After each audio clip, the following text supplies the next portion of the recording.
Hello, everybody. My name is Kase, and in my today talk, I would like to introduce to you the subject of early Christian meal practices in their Greco-Roman context, with special attention to their ritualization.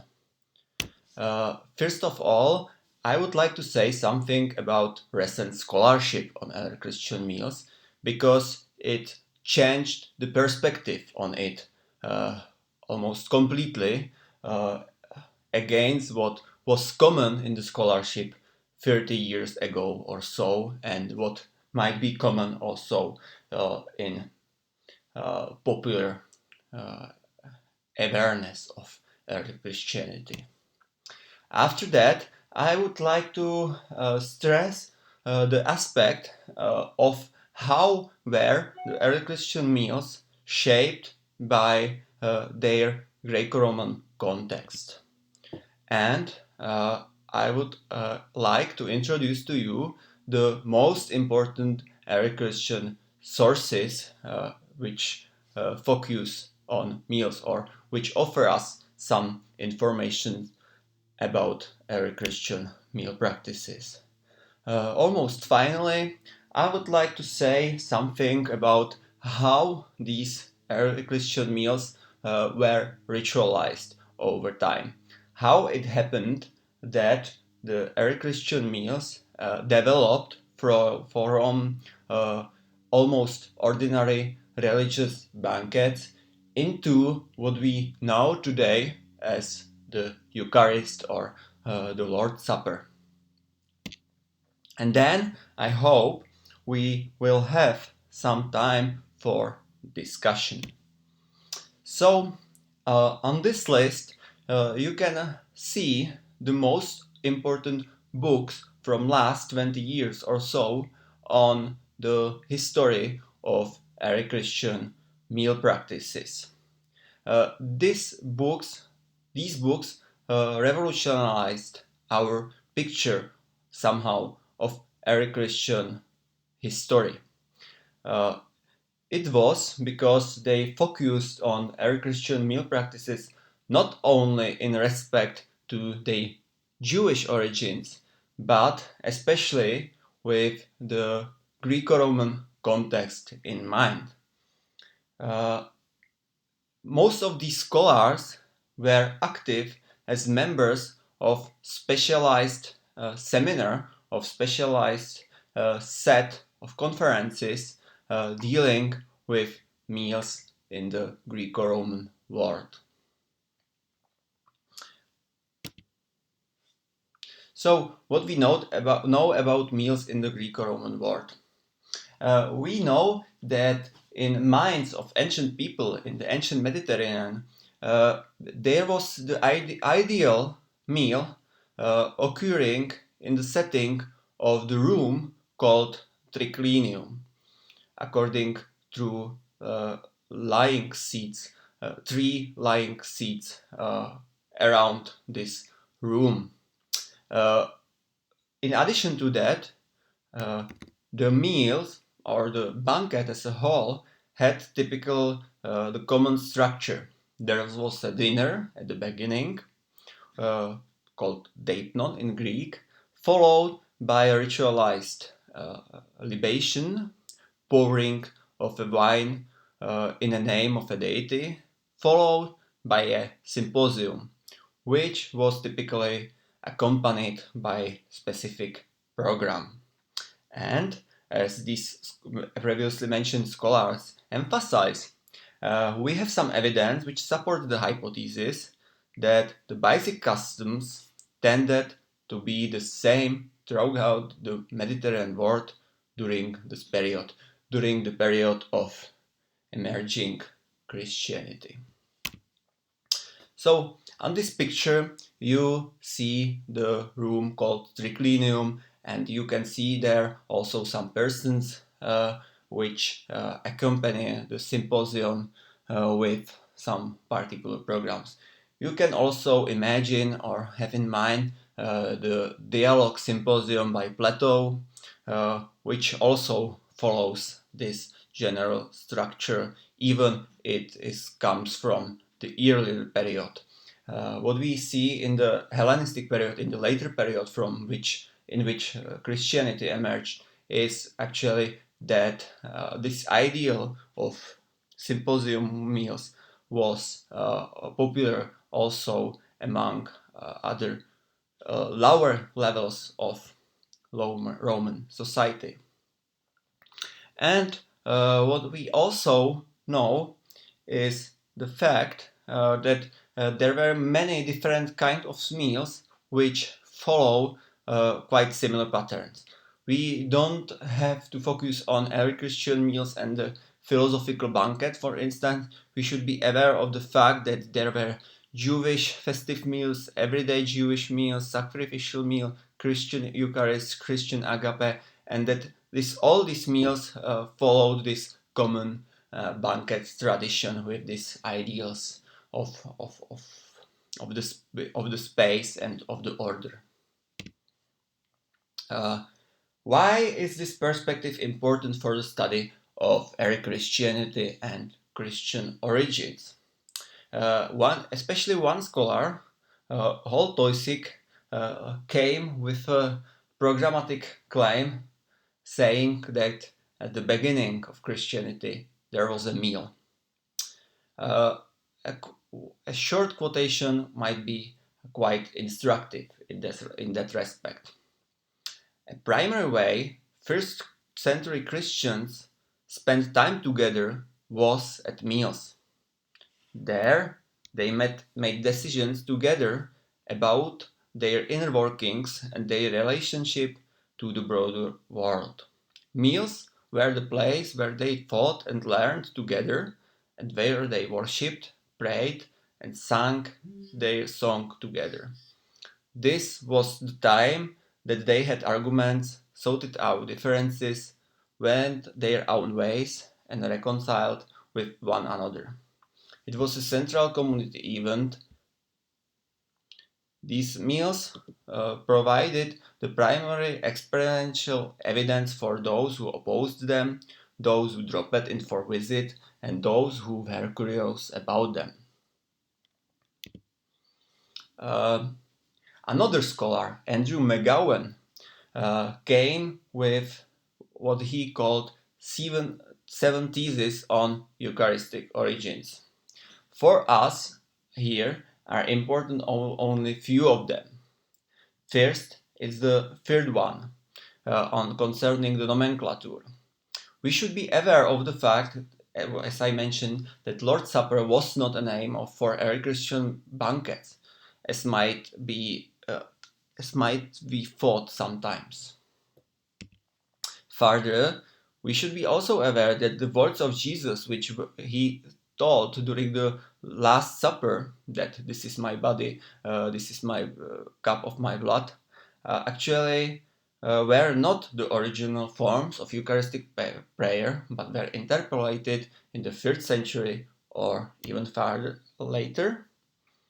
And that also the agape, which is sometimes put as another type of early Christian meals, was not a distinct meal separate from the Eucharist, but a term applied to Christian banquets in some communities. So, what are the most important points against what was common in the recent scholarship?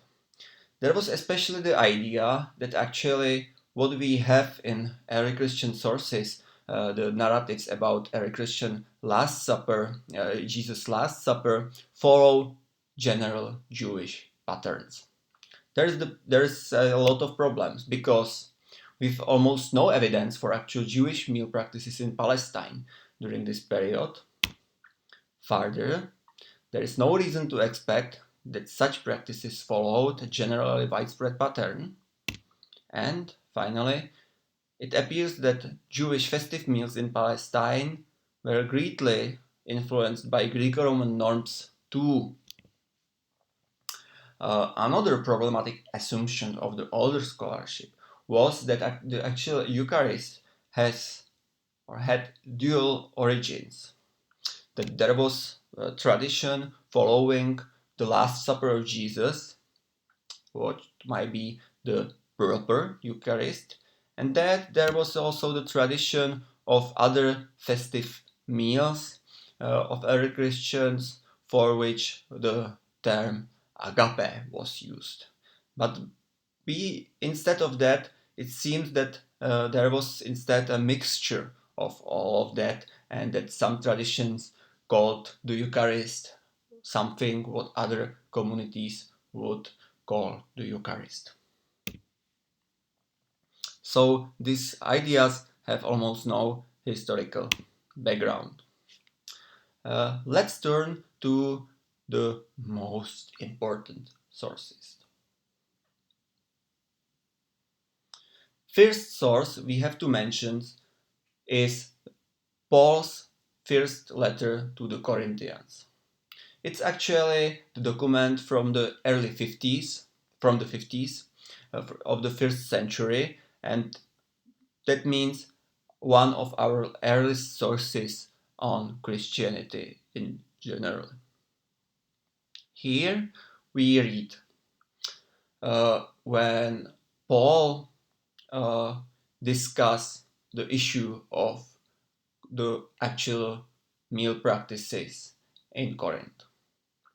The Lord Jesus on the night when he was betrayed took bread, and when he had given thanks, he broke it and said, "This is my body which is for you. Do this in remembrance of me." In the same way, also he took the cup after supper, saying, "This cup is the new covenant in my blood. Do this as often as you drink it in remembrance of me. For as often as you eat this bread and drink the cup, you proclaim the Lord's death until he comes. Whoever, therefore, eats the bread or drinks the cup of the Lord in an unworthy manner will be guilty concerning the body and blood of the Lord." The question is actually what we learn about early Christian meal practices from this passage. Do we know if there was a person who was presiding over these meals? Do we know what the Christians say in their Eucharistic prayers, in their prayers during these meals over bread and wine? Definitely not. This passage is used here just to say us something about Jesus, about his actually behavior in respect to the actual meal practices of the Corinthian Christians, but it does not say make the same as Jesus did. And it also doesn't say nothing about the periodicity of early Christian meals. It does not say make it every Sunday, every Sunday morning, or something like that. That all we see only in the later sources.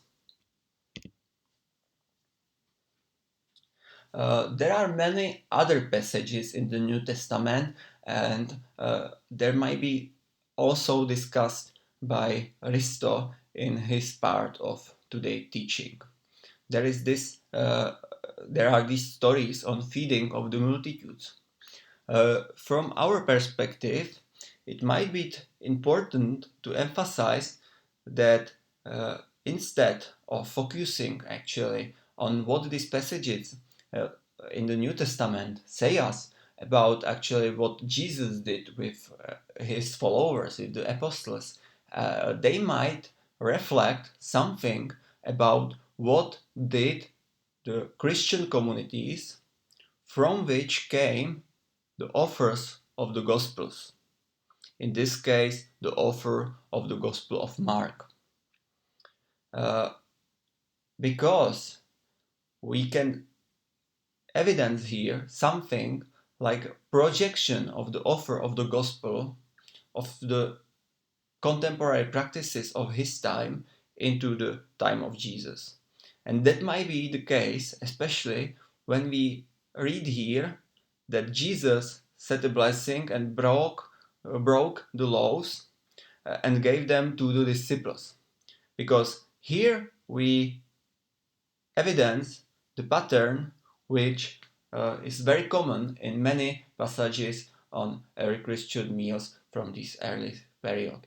this pattern of blessing, breaking and distribution of the bread.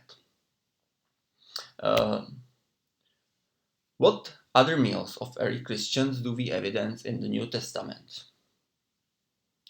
I actually already offered one suggestion. That are the passages on breaking of the bread, which are especially common in the Gospel of Luke and in the book of Acts from the same author. At the beginning of the book of Acts, in the second chapter, we read an idealized account of the behavior of the life of the early Christian community in Jerusalem. Here we read, they devoted themselves to the apostles' teaching and to fellowship, to the breaking of bread and to prayer. Everyone was filled with awe at the many wonders and signs performed by the apostles. All the believers were together and had everything in common. They sold property and possessions to give to anyone who had need. Every day they continued to meet together in the temple courts. They broke bread in their homes and ate together with glad and sincere hearts, praising God and enjoying the favor of all the people. And the Lord added to their number daily those who were being saved. Here we read that actually the breaking of the bread is something what sounds like a title for every Christian meals of this community, and that it is part of its actually ritual or liturgical practice, even repeated twice in this short passage. So also here we see that actually the meals were very crucial for the development of a Christian religion. Outside of the New Testament, there are other very important sources, even also from this quite early period. First of all, one of the most important documents in this respect is the text called the Didache.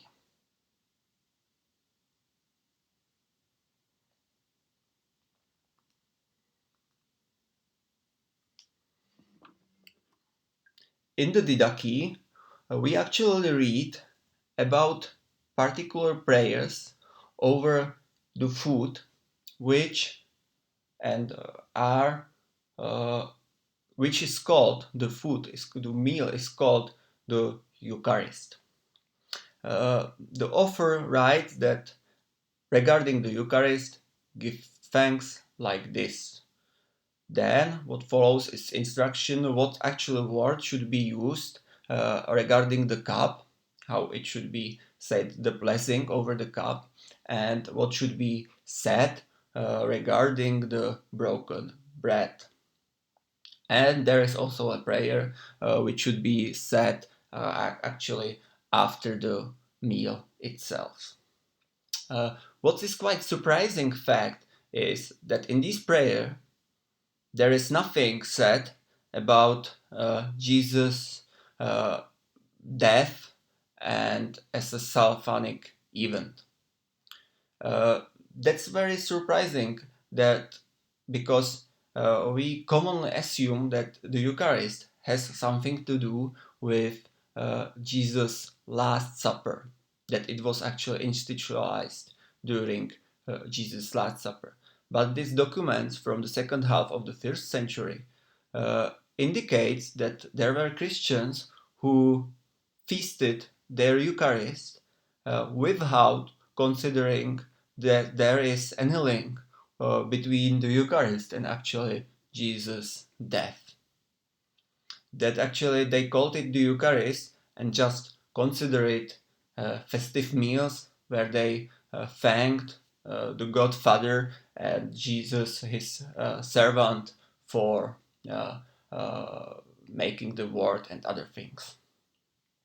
That is one way, important factor which somehow challenge the common view of Eucharistic origins. There are many other important sources from concerning the practices of this earliest generation. Some indications about early Christian meals we find in the letters of Ignatius of Antioch from the early 2nd century. Here is one important point.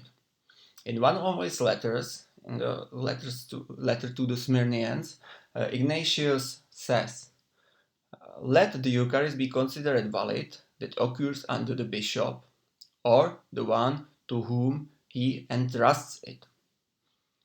So here we see huge emphasis on actually who is saying the prayers. That is something completely different than what we have seen in the case of the Didache. There was no mention of any special person saying these prayers.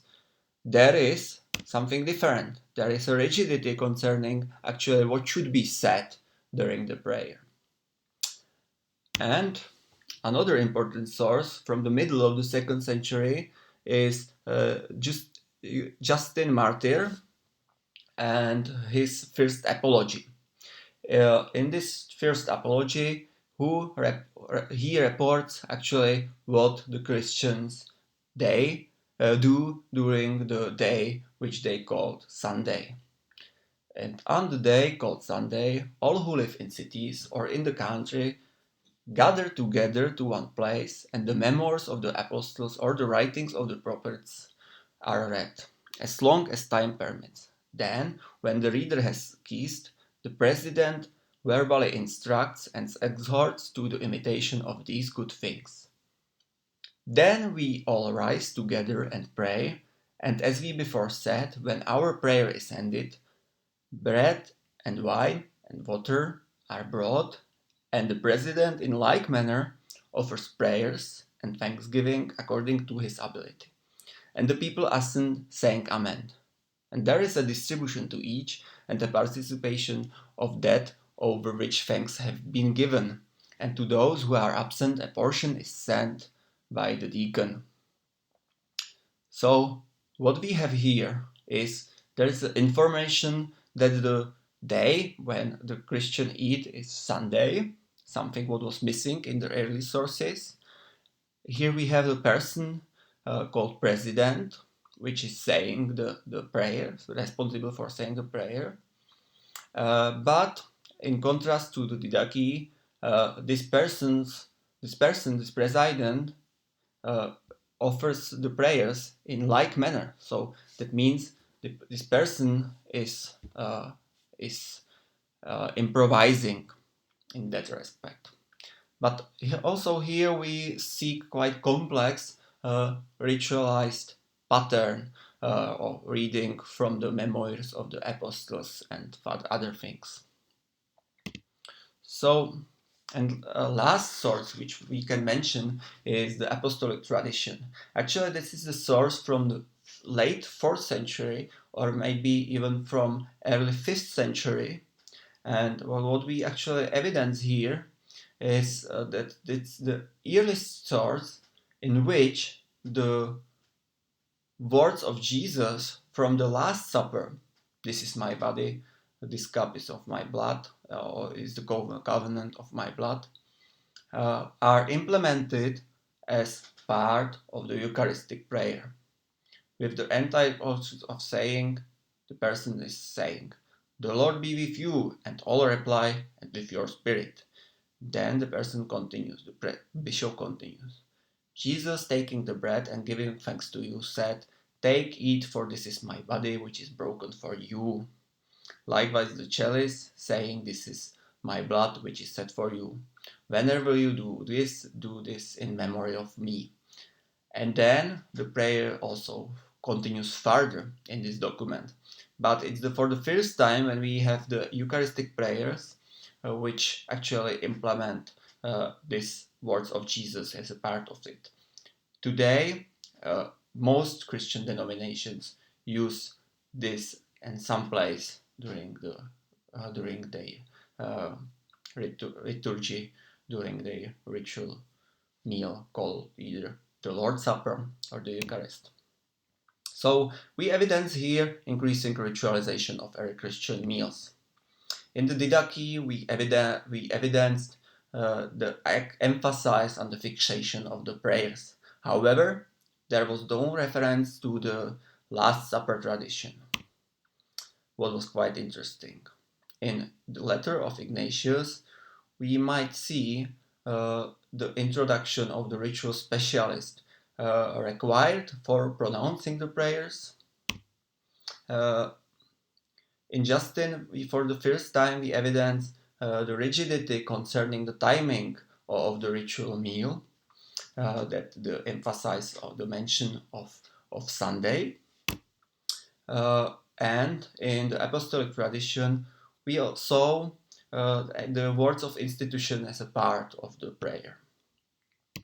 We might also consider how the early Christians moved with their meals from ordinary space to some specialized space, and from substantial to symbolical form of the meals. And also, what we see in some sources is a precondition for ritual participation in the ritual meals. That is, that participate on early Christian meals since some period could only the people who were baptized. This is very interesting development, and this is accompanied by the development of the belief that actually the meal which was blessed, the food, the the bread and wine which were blessed over are actually filled by a special quality, something what we take as common for, especially for the Roman Catholic Eucharist, the consideration that actually the Eucharistic bread is something equipped by supernatural quality that in the Eucharist is actually dwelling the Jesus. It's not something what comes from the Middle Age. It's something what has its roots in the gradual ritualization of early Christian meals. So, thank you for your attention, and now it's time for discussion.